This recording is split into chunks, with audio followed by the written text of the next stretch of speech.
A ver, mujer de 38 años consulta por una secreción vaginal anormal, pero no nos dice cómo todavía, con mal olor, como a pescado podrido. ¿No les digo? Las preguntas colocan eso. Hasta ahí debe de ser vaginosis bacteriana, ¿no es cierto? Dice que se hace más intenso después del coito, otra característica. No tiene prurito genital, está alejando cándida, no era necesario, pero lo está alejando.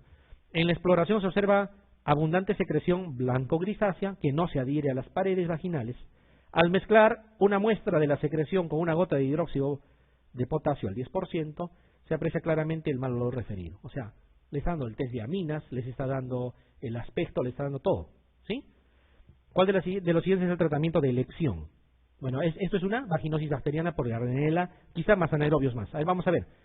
Dice, amoxiclavulánico vía oral, clotrimazol por vía intravaginal, doxiciclina por vía oral, clindamicina por vía intravaginal, fluconazol por vía oral. ¿Cuál? ¿Fluco podrá ser? No, eso es para cándida. Amoxiclavulánico, clotrimazol que es para hongos, doxiciclina que no cobertura tampoco. Hemos dicho, como metronidazol es el de elección y cubre anaerobios. También piensen en la otra alternativa que cubre anaerobios, que era Clinda, ¿no? Clinda es la respuesta. Dice por vía intravaginal será pues en la manera de óvulos, ¿no? Pero sí funciona, ¿ya? Es más, vamos a ser más contundentes todavía. Clindamicina viene en óvulos, no intenten por vía oral, ¿ya? Y metronidazol sí viene por vía oral, obviamente. Que también hay metronidazol en óvulos, ¿no? Por si acaso. También hay, porque el metronidazol no se tolera tan fácil. Y 4 de golpe puede causar molestias también. Enferma de 37 años, con vida sexual activa, desarrolla cuadro de vaginosis bacteriana. Ya les han dado el diagnóstico. ¿Cuál sería el tratamiento antimicrobiano que emplearía? En otras palabras, todo este rollo es tratamiento para la vaginosis bacteriana. Eso le están preguntando. ¿Cuál? A ver. Ya pues, no hay dudas, no se toma metronidazol. Está clarito. Acuérdense que para los dos, o sea, con excepción de cándida, metronidazol se puede usar. Por eso que el tratamiento empírico es metronidazol más fluco. Cubres todo. ¿Ya? Pero eso sería cuando tan complicado sería de diagnosticar. Pero si pueden más o menos dirigir, mucho mejor. Herpes, no hay mucho que decir del herpes. Ya el herpes hay que acordarse que una es la clínica de la primoinfección y otra es la clínica de las recidivas. Cuando ya tuvo antes herpes, va a aparecer lesiones vesiculares en genitales, pero que no va a trascender mucho. Causa algo de dolor, quemazón, ¿no? Pero no trasciende. Pero la primoinfección sí viene con dolor articular, con cefalea, con fiebre, ¿no? Con un mal estado general. La primoinfección, digo. Con adenopatías. Las infecciones ya recurrentes no. Esas vienen lesiones genitales, a veces ni adenopatía siquiera. Entonces, la primoinfección se trata hablando de adulto, porque obviamente, imagino que están pensando en adultos, ¿ya? Porque es ITS, es 200 miligramos 5 veces al día, ¿ya? En la primoinfección. Y para las afectaciones ya posteriores es 400 cada 8. 205 veces al día o 400 cada 8, dependiendo que sea primoinfección o ya sea una infección posterior. En ambos casos, en ambos escenarios, 7 días. Existe una recomendación. Bajo cualquier posibilidad que no puedas dar la primera terapia, le puedes dar también 400 cada 8. Y también funciona. ¿Ya? Si no quieren dar 205 veces al día, pueden dar 400 cada 8. Y también funciona. ¿Ya? También funciona. Esta es una pregunta, una de las últimas veces que han preguntado por herpes. Dice, el cuadro clínico del herpes genital se caracteriza por... ¿Qué cosa buscaría yo? ¿Qué creen? Antes de mirar las alternativas. Vesículas, ¿no es cierto? Porque lo demás se puede confundir.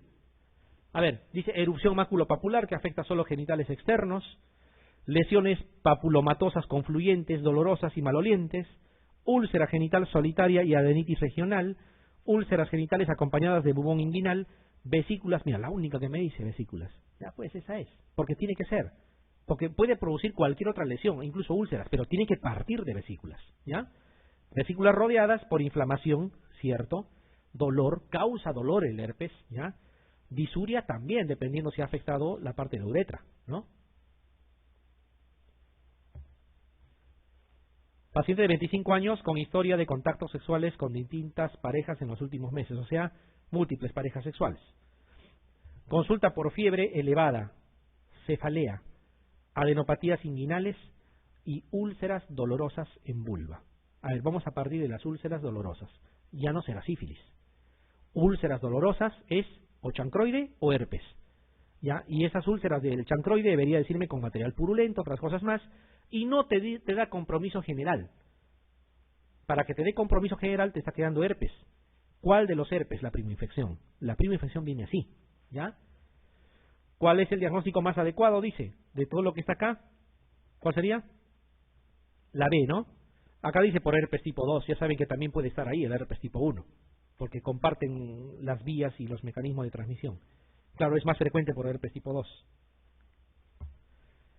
Joven de 23 años que trabaja como disc jockey. Miren, aquí he querido, en algún momento pensé, voy a retirar alguna parte del enunciado, ¿ya? Porque alguna vez usamos esta pregunta en la web y dijeron que esto, o sea, pensando que nosotros lo habíamos inventado, que estábamos estigmatizando, pero así han preguntado, pues, así tal como está, ¿ya? Tal como está. Yo más que estigmatización le diría, son distractores que están queriendo de repente llevarnos para otro lado. Dice joven de 23 años que trabaja como disc jockey, no tiene nada que ver que trabaje como disc jockey, ¿ya? Dice, en un bar nocturno, tiene una historia de promiscuidad bisexual, tampoco no tiene nada que ver, ¿ya? E ingesta de drogas sintéticas, tampoco, todo es distractor. Consulta, esto me interesa, hay fiebre, malestar general, dolor en glande, ¿ya? Porque esto se hubiera presentado, trabaje donde trabaje, no tiene nada que ver. La exploración física muestra múltiples tatuajes, tampoco esto, todos estos son distractores, miren, piercings. Y esto sí, la presencia de 3 lesiones vesiculosas en glande. Se acabó el problema. ¿Qué cosa es? Herpes. Y para que tenga compromiso general, una primoinfección. ¿Sí? ¿Estamos de acuerdo? Ya. Muy bien, todavía dice que tiene adenopatías inguinales bilaterales, es obvio, en la primoinfección se da así. La respuesta es herpes genital.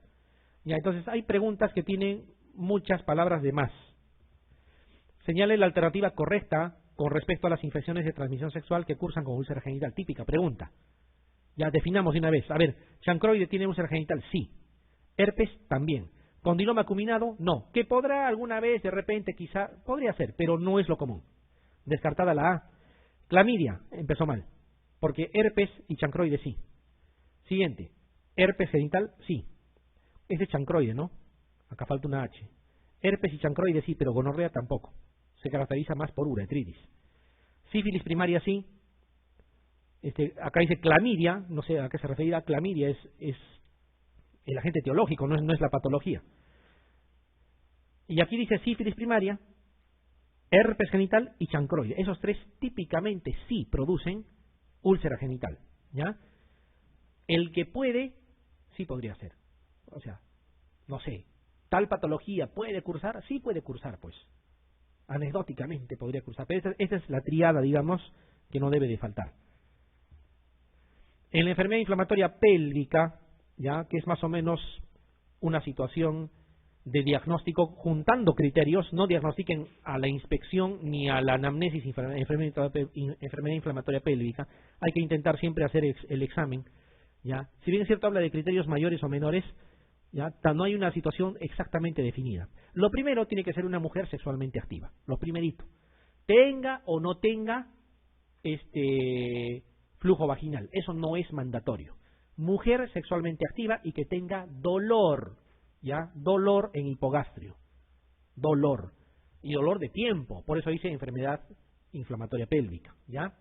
Por eso miren en los criterios, dice historia o presencia de dolor en abdomen inferior. Tiene que haber dolor, si no, ¿cómo sería una EPI?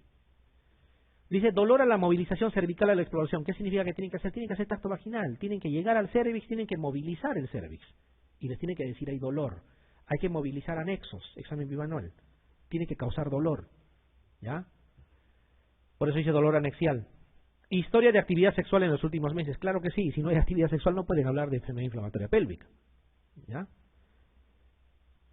Y de todas maneras tiene que acompañarse por un estudio de imágenes donde se descarte, por ejemplo, una tumoración de repente en anexos que le puede causar dolor, ¿ya? O sea, tiene que haber una ecografía que excluya otras posibilidades, ¿ya? Por eso dice ecografía no sugestiva de otra patología. Con esas características ustedes dicen, bueno, tengo todo a favor de que esto pueda ser una EPI, ¿ya? No significa No significa que si por ahí una de las características no es tan precisa, yo lo descarte del total. No, tengo que juntar criterios. ¿Ya? Tengo que juntar criterios. Los agentes etiológicos que más comúnmente causan esto justamente son clamidia y Neisseria gonorrhoeae, los dos. Y cuando se suman, peor aún. ¿Ya? Cuando se suman es peor aún. Bueno, lo demás, pues bueno, fiebre, etcétera, ustedes saben que puede ser para cualquier otra patología.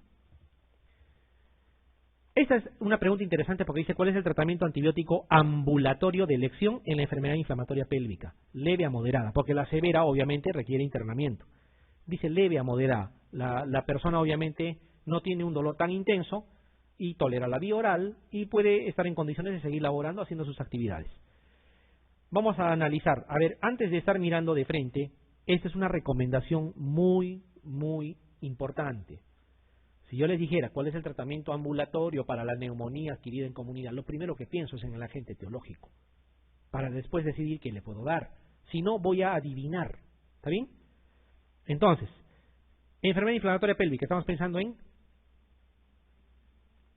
Neisseria gonorrhoeae, estamos pensando en clamidia, en anaerobios también, porque es un medio anaerobio, ¿ya? Y sin exagerar, más o menos irá por ahí, ¿no? A ver, tiene que cubrirme entonces, ¿qué cosa? Clamidia, necesariamente, y tiene que cubrirme Neisseria gonorrhoeae y anaerobios, ¿ya? Y anaerobios. Entonces, Clinda me cubre anaerobios, ¿ya? Gentamicina, a pesar de que esto les gusta usar a la mayoría, Clinda, Genta les gusta usar, cuidadito, gentamicina en medio anaerobio no sirve para nada, ¿no? No sirve absolutamente para nada. Entonces quedaría Clinda sola, no me cubre. ¿Con qué cosa mato clamidia? Ni gentamicina ni clindamicina. Chao. Metronidazol, porque ese es otro error. Ponen diagnóstico EPI y RP metronidazol, haciendo una secuencia de lo que digamos usan en vaginosis bacteriana, etc. Por eso digo, no es fundamental que tenga siquiera flujo vaginal. Metronidazol me cubre anaerobios, pero con metronidazol me van a matar clamidia. No, con metronidazol no van a matar clamidia. ¿O sí? ¿Se puede usar metronidazol para matar clamidia? No. ¿Ya? Entonces miren, aquí dice acitromicina, que se va al otro extremo, solo clamidia, y se olvida de lo demás. Miren, me quedan dos alternativas. ¿Ya? Dos alternativas. Vamos a ver. Ceftriaxona y doxiciclina. ¿Cubre o no cubre? Sí cubre. ¿Ya? Y amoxiclavulánico con doxiciclina. Miren, doxiciclina, ni hablar, se va a llevar a la clamidia. Anaerobios, el amoxiclavulánico sí cubre. ¿Ya? Y Neisseria gonorrhoeae también se puede tratar con amoxiclavulánico, porque al ser un gram negativo, lo que puede producir son penicilinasas, y la penicilinasa se puede eliminar con clavulanato. ¿Ya? Es más, con este tipo de penicilina de amplio espectro, hasta hace algún tiempo se usaba también para tratar las uretritis gonocócicas. Entonces, miren, yo les diría, la D y la E, ambas cubren. Ahora me voy. Dice tratamiento antibiótico ambulatorio. Si yo quiero dar tratamiento ambulatorio, claro, en nuestro medio todo es posible. En nuestro medio dan hasta menopené en banco y subcatéter para dar tratamiento ambulatorio. Pero estamos hablando de lo normado. Tratamiento ambulatorio es bioral. ¿Ya? Tratamiento ambulatorio es bioral. ¿Ya? Salvo contadas excepciones en algunas otras circunstancias. ¿Ya? La respuesta, miren, y para colmo dice leve a moderada. Lo que pasa es que nos hemos acostumbrado a usar la ceftriaxona casi para todo. Entonces hay que sacarse ese chip. La pregunta no va a considerar eso. ¿Ya? Entonces, la respuesta es amoxiclavulánico y doxiciclina. ¿Ya? El amoxiclavulánico me sirve para anaerobios y con la asociación de clavulanato sí te ayuda en la parte de Neisseria. Y la doxiciclina se lleva todito lo que es clamidia. ¿Ya? Ceftriaxona también te puede funcionar más o menos parecido con doxiciclina, pero estamos hablando de tratamiento ambulatorio, y por definición el tratamiento ambulatorio, donde hay alternativa por vía oral, tiene que ser vía oral. Les voy a poner un ejemplo, tratamiento ambulatorio de una neumonía. Tengo levofloxacino y tengo ceftriaxona. Ceftriaxona para colmo más acitro, que es para el esquema empírico. ¿Qué usaría? Ceftriaxona con acitro sí funciona, ¿ya? Pero levofloxacino también, y cubre igualito. ¿Qué le doy?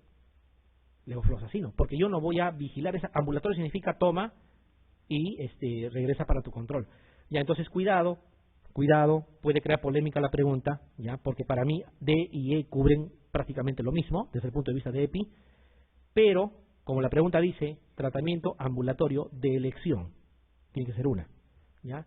En EPI leve a moderada, La respuesta es amoxiclavulánico con doxiciclina, por ese motivo, ¿ya? Por vía oral.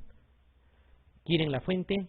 Examen MIR, ¿ya? ¿Quieren la fuente? Examen MIR. Está explicado, ¿ya? La duda podría nacer aquí, pero ¿saben por qué nace más? Porque justamente estamos, decimos Neisseria y lo primero que pensamos es ceftriaxona, ¿ya? Pero también funciona amoxiclavulánico. No está en los esquemas de repente, pero sí. Algo quería decirme la doctora.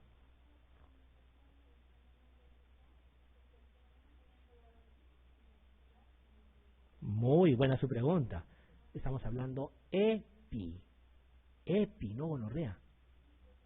Para EPI, no.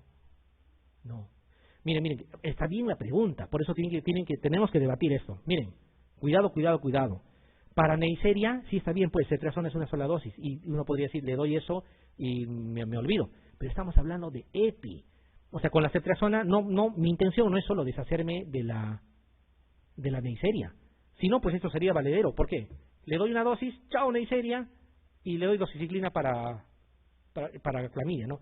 Entonces voy a irme a algo más claro. Anaerobios, para que se convenza la doctora. ¿Con cuál de los dos mato? ¿Con ceftriaxona o con doxiciclina? Con ninguno, ¿ya? O sea, no tiene que haber una forma de convencerlos, no a la fuerza. ¿Se convenció la doctora? Sí se convenció. Ya, pero no, tengan cuidado, miren, tengan cuidado. Está bien la pregunta, uno podría pensar que es esto.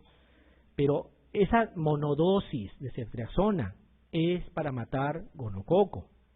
En una EPI tiene que ser un tratamiento prolongado, ¿ya? Y cuando vean las guías habla hasta de 21 días a veces. Entonces, con ceftriaxona, salvo que le den ceftriaxona 21 días, no estaría en desacuerdo yo. Podría ser. Pero a esto tendrían que agregarme metronidazol más, o sea, porque los anaerobios me estoy olvidando. En cambio, amoxiclavulánico sí te cubre anaerobios también, ¿ya? Y esta es la clave, por si acá. Complicaciones, vamos a ser claros y concretos. En varones ya hemos dicho, epididimitis, prostatitis, y esa epididimitis puede condicionar infertilidad en el tiempo, ¿no es cierto? Ya, dependiendo. En mujeres la cosa es mucho más seria, porque te puede producir enfermedad inflamatoria pélvica, como han visto. Una enfermedad inflamatoria pélvica que persiste y sin tratamiento te va a desconfigurar la anatomía de las trompas. Eso va a causar estrecheces, por ejemplo, y en el momento de la implantación ante un embarazo se puede quedar en medio camino ese blastocisto, ¿no es cierto? Y se implanta en la trompa, eso es embarazo ectópico. Entonces, ¿quién diría? Un embarazo ectópico puede tener su origen en una ITS que no ha sido correctamente tratada, ¿ya? Obviamente eso mismo te puede dar infertilidad y etcétera. Dentro de ello, incluso, dentro de las complicaciones está el cáncer, inicia como una infección por papiloma y eso puede evolucionar a cáncer de cuello uterino, por ejemplo. Cáncer anal también está descrito, ¿ya? Y hoy en día hay otro cáncer que se está agregando. ¿Cuál es? También por papiloma. Cáncer laringio. ¿Ya? Por papiloma. Entonces ya no es solo carcinoma de cuello uterino. Entonces esa vacuna ya no es solo para mujeres, sino podría ser usado y debería ser usado, replantearse, y también los varones deberían de colocarse, ¿ya? Entonces, claro, inició como solo para cuello uterino, pero por ahí va, hay más cosas. Imágenes, miren. Bueno, aquí es un estudio de imágenes donde se ve clarito, si ustedes observan, hay estrecheces. Eso va a condicionar los embarazos ectópicos durante la trayectoria. Ese óvulo fecundado y maduro, cuando sea blastocisto, tiene que estar implantado, pero se implanta antes de llegar porque no le dejan avanzar, ¿no? Miren esta figurita, no sé si se distingue. ¿Se nota? Este es un embarazo ectópico, miren. ¿Quién diría que esto se podía solucionar tratando bien las EPIs, tratando bien una ITS en su momento, ¿ya? Cáncer de cuello uterino, para que quede claro, la infección por papiloma, ¿revierte o no revierte? Por ahí he escuchado que en la sangre porque es un virus, eso no es medicina. ¿Revierte o no revierte? ¿Sí o no? Nomás dígame. La respuesta es sí. Sí revierte. Por si acaso. Es más, la mayoría revierte. Algunos siguen evolucionando. Y esos algunos pueden desencadenar ese problema al final. Pero no es que si se metió ya fue. No, no es así. Por varios motivos. Uno, de que la infección es superficial. No es profunda. ¿Ya? Entonces, con la reepitelización va a ir eliminando. Sí revierte. Incluso hay tiempos. ¿Ya? Hay tiempos. Una mediana es 8 meses. Sin actividad sexual, en 8 meses no debería haber. ¿ya? No debería haber.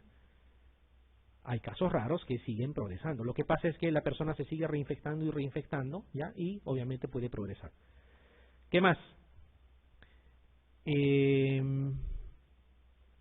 No todos los serotipos producen lo mismo. Como saben, redondeando hay 100 serotipos de papiloma que pueden infectar al humano.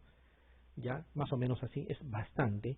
Saben que el 16 y 18 tienen que ver mucho, el 45 también con cáncer de cuello uterino, más el 16 y el 18, el 45 está por ahí, y el 6 y el 11 más tienen que ver con verrugas, ¿ya? El 6 y el 11 más con verrugas.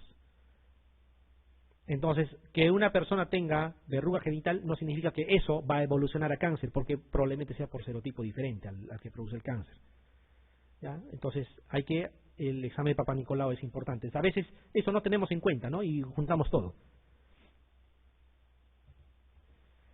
Preguntas sencillísimas. ¿Cuál de los tipos de virus de papiloma humano está asociado al carcinoma de cuello uterino? De las que están acá, ¿cuál es? Es el 16, ¿no es cierto? Típica pregunta. El 6 y el 11 más para verruga. El 18 falta acá, el 45 también para el caso del carcinoma. ¿Cuál de estos cuadros no se considera una complicación de las enfermedades de transmisión sexual? ¿Ya? Aquí ya no se peleen si le han puesto enfermedades y no infecciones. Ya está planteada la pregunta así. ¿Cuál es? Neoplasia intracervical, intraepitelial, mioma uterino, embarazo ectópico, infertilidad, enfermedad inflamatoria pélvica. ¿Cuál es la que no puede ser causada por una ITS? El mioma, ¿no es cierto? El mioma tiene otra génesis. ¿Ya? Mioma es la respuesta, pero embarazo ectópico, eso sí puede ser consecuencia indirecta. ¿Ya? Y dice, ¿cuál de los siguientes serotipos, de los que están acá del PBH, es asociado a condiloma acuminado? Que es más o menos lo mismo a decir a verruga genital, pero en su máxima expresión. ¿Cuáles de los que están acá? 6, ¿sí? ¿Estamos de acuerdo o no? 6 y 11, ¿no? 6 el que está acá. Cuando el condiloma acuminado está presente, el tratamiento es quirúrgico. Ya no están intentando podofilina, no va a funcionar. Quirúrgico.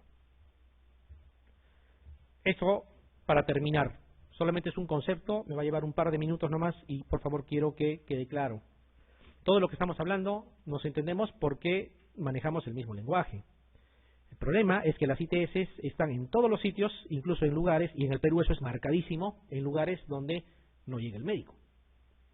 Ni siquiera llega enfermería. ¿Ya? Y finalmente tampoco obstetricia, que son, digamos, los que después del médico podrían intentar hacer un manejo como el que estamos hablando.